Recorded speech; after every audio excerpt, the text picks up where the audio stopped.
मेरे साथ जोर से बोलिए, भारत माता की। अरे भाई, क्यों ऐसी आवाज है आप गढ़वाल वालों की? ऐसी आवाज नहीं चलेगी। दोनों हाथ उठाइए, उठाइए दोनों हाथ।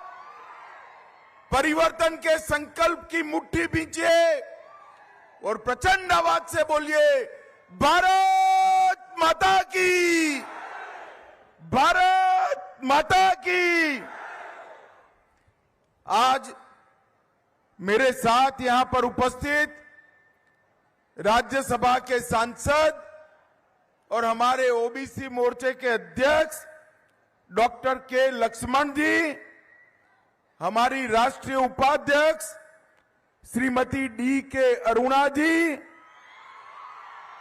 हमारे जिला अध्यक्ष भाई एस रामचंद्र रेड्डी जी, श्री जी वेंकटेश्वर रेड्डी जी, श्री डी के सिग्ना रेड्डी जी, श्री अप्सरा बसाप जी, और आज इस कार्यक्रम में आए हुए प्यारे भाइयों, बहनों, माताओं और मेरे जिगर के टुकड़े जैसे युवा मित्रों, आप सभी को नमस्कार।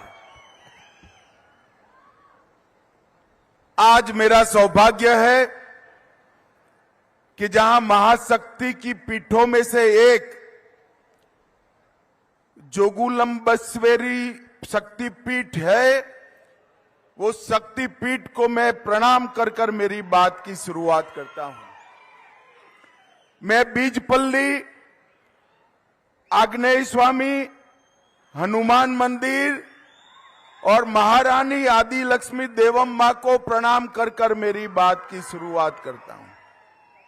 వేదిక ఆశినటువంటి మిత్రులు, అశేష ప్రజానీకము, ఇక్కడ విచ్చేసినటువంటి నా యువ మిత్రులారా, సోదర సోదరిమణులారా, నేను చాలా అదృష్టంగా భావిస్తా ఉన్నాను. ఈరోజు శక్తిపీఠమైనటువంటి జోగులాంబేశ్వరి దేవి, బీచ్పల్లి ఆంజనేయ స్వామి, హనుమాన్ దేవాలయం మీ మధ్యలోకి రావడం చాలా నేను అదృష్టంగా భావిస్తా ఉన్నాను. मित्रों, सबसे पहले जोगलांबा शक्तिपीठ के लिए भारतीय जनता पार्टी की नरेंद्र मोदी सरकार ने 70 करोड़ रुपया, 70 करोड़ रुपया इसके पुनरुद्धार के लिए दिया है। మిత్రులారా, ఇవాళ శక్తిపీఠమైనటువంటి జోగులాంబేశ్వరి దేవి ఈ యొక్క ఆలయం అభివృద్ధి కోసము నరేంద్ర మోడీ ప్రభుత్వము 70 కోట్లు అభివృద్ధి కోసం కేటాయించింది. मित्रों, केसीआर ने 100 करोड़ रुपया देने की घोषणा की, मगर सिर्फ 20 करोड़ खर्च किया। बाकी का 80 करोड़ आप भाजपा सरकार बना लीजिए। 70 करोड़ मोदी ने दिया है, 80 करोड़ रुपया तेलंगाना सरकार देकर ये शक्तिपीठ को बहुत सुंदर यात्रा धाम बनाएगी। మిత్రులారా, మోదీ ప్రభుత్వము 70 కోట్లు ఇవ్వడమే కాదు, కేసీఆర్ గారు 100 కోట్లు ఈ ఆలయ అభివృద్ధి కోసం ఇస్తానని హామీ ఇచ్చాడు. కానీ ఇంతవరకు ఆ 70 కోట్లు మోదీ గారు ఇచ్చింది కూడా ఖర్చు చేయలేదు. అదేవిధంగా కేసీఆర్ ఇచ్చిన హామీ కూడా వారు నిలబెట్టుకోలేదు. मित्रों, आने वाला चुनाव तेलंगाना का 5 साल के लिए भविष्य निर्धारित करने वाला है। आने वाले 5 साल में मोदी जी के नेतृत्व में डबल इंजन सरकार का विकास चाहिए या केसीआर के झूठे वादे चाहिए, ये तय करना है। మిత్రులారా, జరగబోయే ఎన్నికలు తెలంగాణ రాష్ట్ర ప్రజల భవిష్యత్తు నిర్ధారించేటువంటి ఎన్నికలు.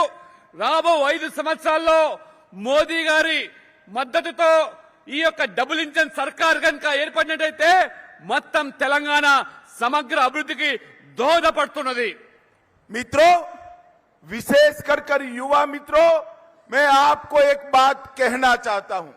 लक्ष्मण जी, మిత్రులారా, యువ సోదరులారా, మీకొకటి ముఖ్యమైనటువంటి యువతకు ఒక విషయం చెప్పదలుచుకున్నాను. अब बीआरएस को वीआरएस देने का टाइम आ गया है, रिटायर्ड करने का टाइम आ गया है. ఇప్పుడు బీఆర్ఎస్ కు సమయం అయిపోయింది, వీఆర్ఎస్ వచ్చేటువంటి టైం వచ్చేసింది. क्योंकि ये केसीआर की सरकार और चंद्रशेखर राव खुद झूठे वादे करने में इन्होंने वर्ल्ड रिकॉर्ड प्रस्थापित किया है.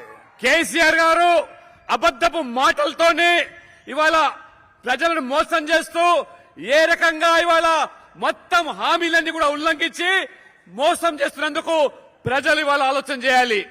मित्रों, मैं सिर्फ यहां की बात करता हूं. गुर्रम गुंडा पुल पूरा करने का वादा किया था, जो नहीं हुआ. మిత్రులారా, చేసిన హామీలు అబద్దాలు ఏ రకంగా ఉన్నాయంటే గుర్రం గడ్డ వంతెనను 2 ఏళ్లలో పూర్తి చేస్తామని చెప్పి కేసీఆర్ మోసం చేశాడు. गट्टू लिफ्ट इरिगेशन योजना पूरी नहीं की. గట్టు ఇరిగేషన్ ప్రాజెక్టు కూడా రామాపురం గ్రామానికి ఇస్తాని అది కూడా చేయలేదు. पलामुरु, रंगारेड्डी और जुरालाल की सिंचाई योजनाएं पूरी नहीं की. పాలమూరు రంగారెడ్డి జూరాల ప్రాజెక్టు గట్టులో సాగునీరు నెట్టపాడు రిజర్వాయర్ నిర్మిస్తానని చెప్పి హామీ ఇచ్చి హామీని నిలబెట్టుకోలేదు కేసీఆర్. गढ़वाल में मेडिकल कॉलेज 300 बिस्तरों वाला देना था, वो वादा भी पूरा नहीं किया है. గద్వాల్లో 300 బెడ్ల ఆసుపత్రి నిర్మాణం చేస్తామన్నారు, అది కూడా చేయలేదు కేసీఆర్. कृष्णा नदी पर गढ़वाल से बीरेली तक पुल बनाना था, वो भी नहीं बनाया है. కృష్ణా నది మీద బ్రిడ్జ్ నిర్మాణం చేస్తానన్నాడు, ఆ వంతెన కూడా నిర్మాణం చేయలేదు కేసీఆర్ గారు. गढ़वाल में 500 डबल बेडरूम वाले घर गरीबों को देने थे, वो भी नहीं दिए हैं. 500 డబుల్ బెడ్రూమ్ ఈ గద్వాల్ పేద పిల్లలకు ఇస్తాడు, అది కూడా నిర్మించలేదు కేసీఆర్. गढ़वाल में हथकरघा बुनकर पार्क बनाना था, सिर्फ उद्घाटन किया, पार्क नहीं बना.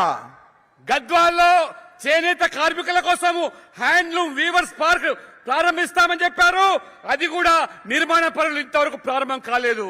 और किसानों को भी उन्होंने कोई अधिकार नहीं दिया है. రైతులు కూడా కనీసమైనటువంటి వారికి హక్కులు ఇవ్వలేదు, అధికారాలు కూడా ఇవ్వలేదు. और अभी मेरे वाल्मीकि समाज के लोग चिल्ला रहे थे.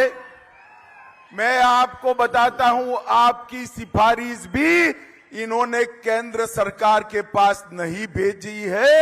यहां कमल फूल की सरकार बनाइए, हम इस पर जरूर विचार करेंगे. వాల్మీకి బోయ సమాజం పెద్ద సంఖ్యలో వచ్చారు, మీరు నినాదాలు ఇస్తున్నారు. తప్పకుండా మీ న్యాయమైన కోరికను కేంద్ర ప్రభుత్వం పరిశీలిస్తుంది. మీరు ఇక్కడ బీజేపీని గెలిపించండి, కమలం వికసించేయండి, తప్పకుండా మీకు న్యాయం చేస్తాము. भाइयों और बहनों, मोदी जी ने घोषणा की है कि तेलंगाना का अगला सीएम बैकवर्ड क्लास से होगा. बैकवर्ड क्लास को हम तेलंगाना का पहला बैकवर्ड मुख्यमंत्री देने का वादा करते हैं. మిత్రులారా, ప్రధానమంత్రి నరేంద్ర మోడీ గారు ఇటీవల ప్రకటించారు, బీజేపీని తెలంగాణలో అధికారం తీసుకొస్తే బీసీ సీఎం చేస్తామని. మొట్టమొదటి తెలంగాణ సీఎం బీసీ చేయాలంటే బీజేపీని గెలిపించాలి. तेलंगाना में 52% ओबीसी है, 135 बैकवर्ड कास्ट की जातियां हैं, मगर मुख्यमंत्री नहीं दिया. हम वादा करते हैं, आप कमल फूल की सरकार बनाओ, हमारा मुख्यमंत्री बैकवर्ड क्लास से होगा. 52% బీసీ జనాభా తెలంగాణలో ఉన్నది. 135 బీసీ కులాలున్నాయి. కానీ రాష్ట్రానికి ఇప్పటి వరకు 16 మంది ముఖ్యమంత్రులు అయినారు, ఆంధ్రప్రదేశ్ నుంచి తెలంగాణ వరకు. కానీ ఎవ్వరు కూడా బీసీ ముఖ్యమంత్రి చేయలేదు. మీరు బీజేపీని గెలిపేయండి, మొదటిసారిగా బీసీ ముఖ్యమంత్రిని భారతీయ జనతా పార్టీ చేస్తుంది. इन्होंने बैकवर्ड कास्ट को टिकट देने में भी अन्याय किया। कांग्रेस पार्टी ने भी बैकवर्ड क्लास को टिकट देने में अन्याय किया।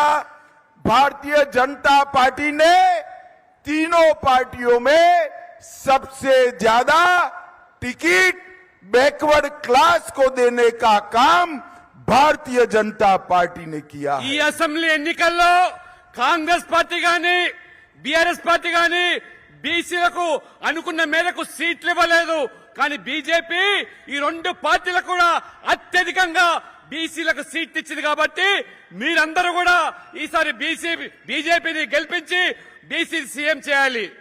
मित्रों, केसीआर ने बैकवर्ड क्लास के लिए बजट में 3300 करोड़ रुपया 3,300 करोड़ रुपया आवंटित किया, परंतु खर्चा सिर्फ 77 करोड़ किया। ये इनका छलावा है, बैकवर्ड क्लास के साथ धोखा है।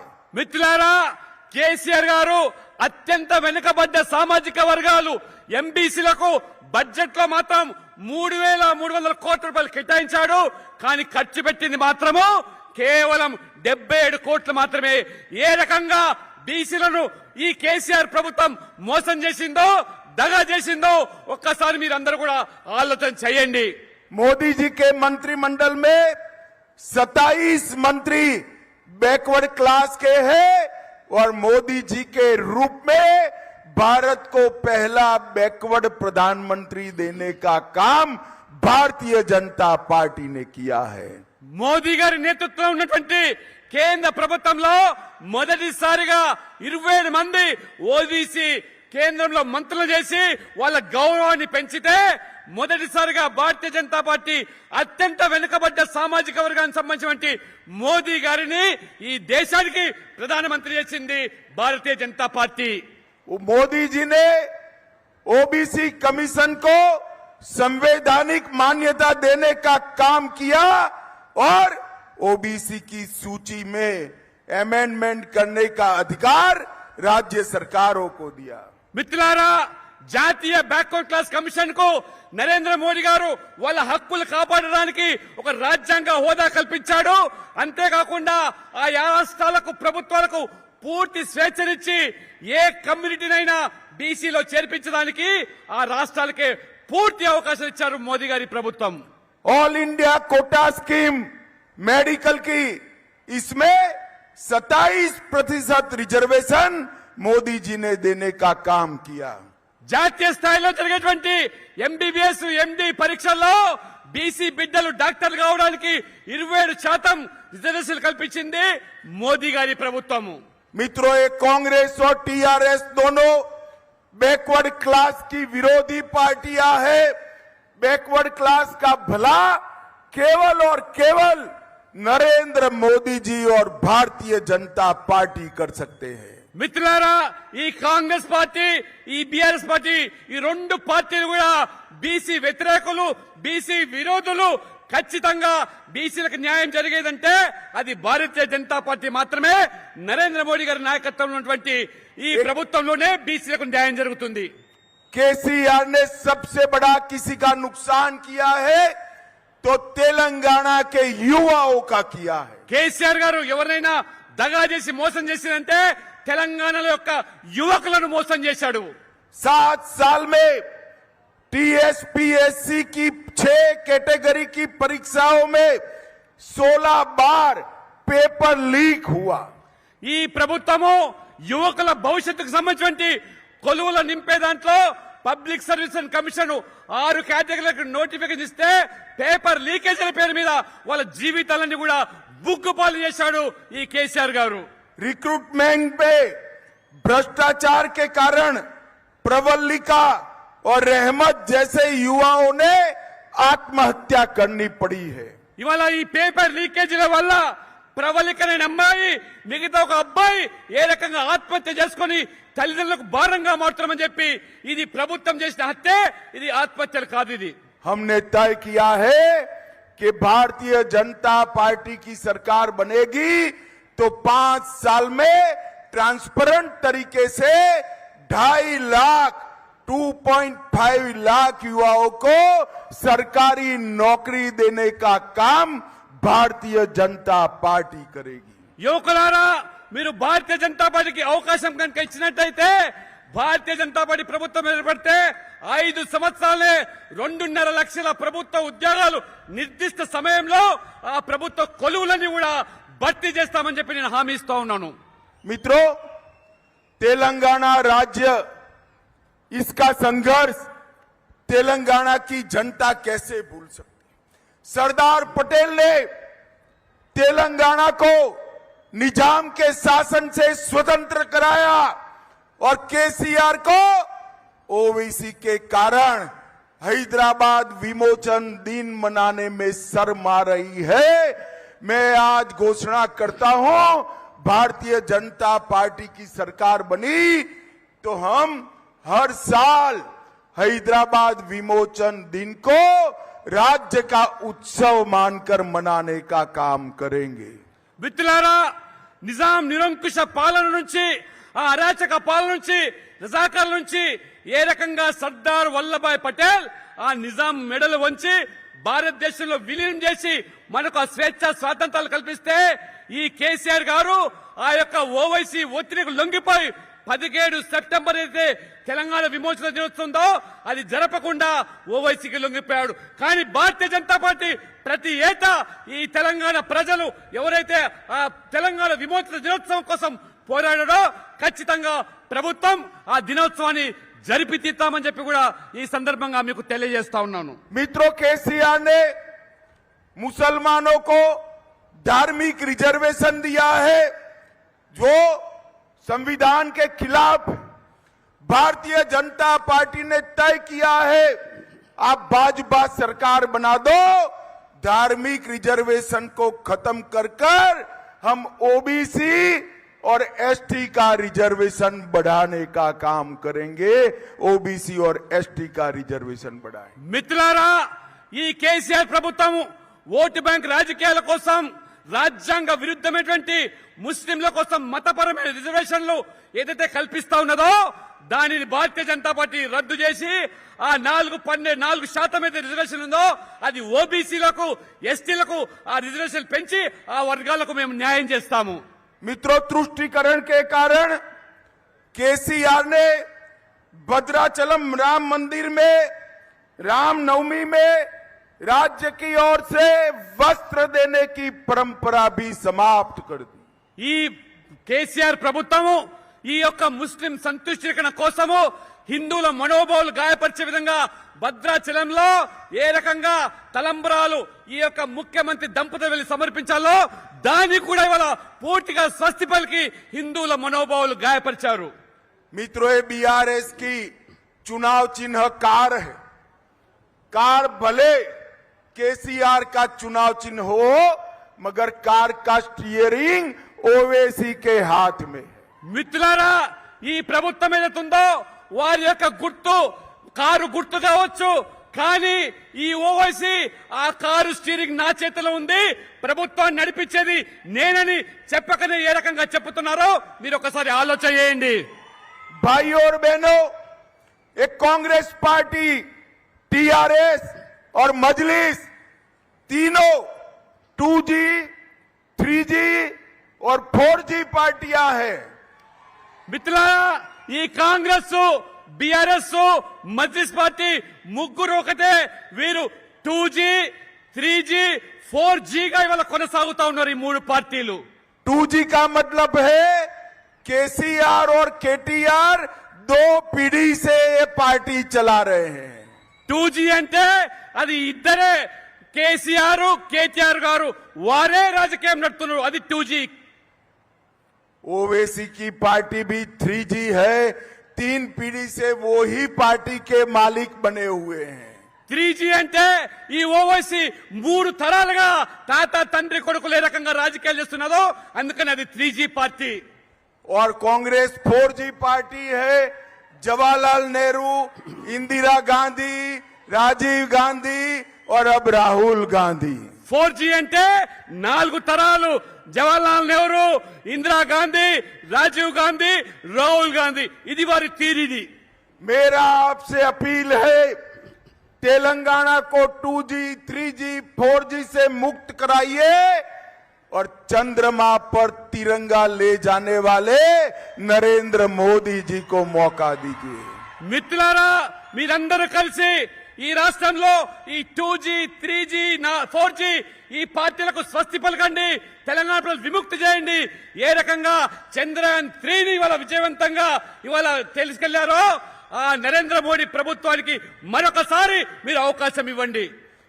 ये BRS का एक मतलब होता है बी से भ्रष्टाचार, आर से रिश्वत और एच से समिति.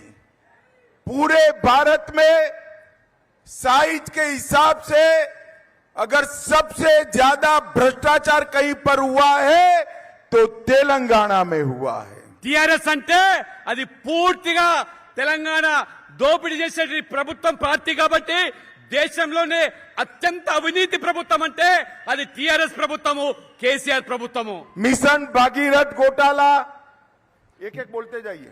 మిషన్ భగీరథ అవినీతి, मियापुर भूमि सौदा घोटाला 4000 करोड़, 4000 కోట్ల మియాపూర్ భూముల కుంభకోణము, आउट रिंग घोटाला 7300 करोड़, ఆ రకంగా మరి ఈ యొక్క కుంభకోణాలు ఏ రకంగా జరుగుతున్నాయో మీరు చూడండి. कालेश्वर डैम घोटाला 40,000 करोड़, కాళేశ్వరం ప్రాజెక్టు పేరు మీద 40,000 కోట్ల అవినీతి, शराब घोटाला, ఇవాళ మద్యం సారా కుంభకోణము, पोल्ट्री चारा घोटाला, ఏ రకంగా ఇవాళ మరి ఈ యొక్క పౌల్ట్రీ ఈ గడ్డి దాని మీద కూడా ఏ రకమైనటువంటి ఈ కుంభకోణం అవినీతి, मिशन काकतीय 22,000 करोड़ का घोटाला. మిషన్ కాకతీయ పేరు మీద 22,000 కోట్ల ఇవాళ కుంభకోణం జరిగింది. मित्रों, केसीआर ने वादा किया था उनकी पार्टी जीतेगी तो दलित को मुख्यमंत्री बनाएगी.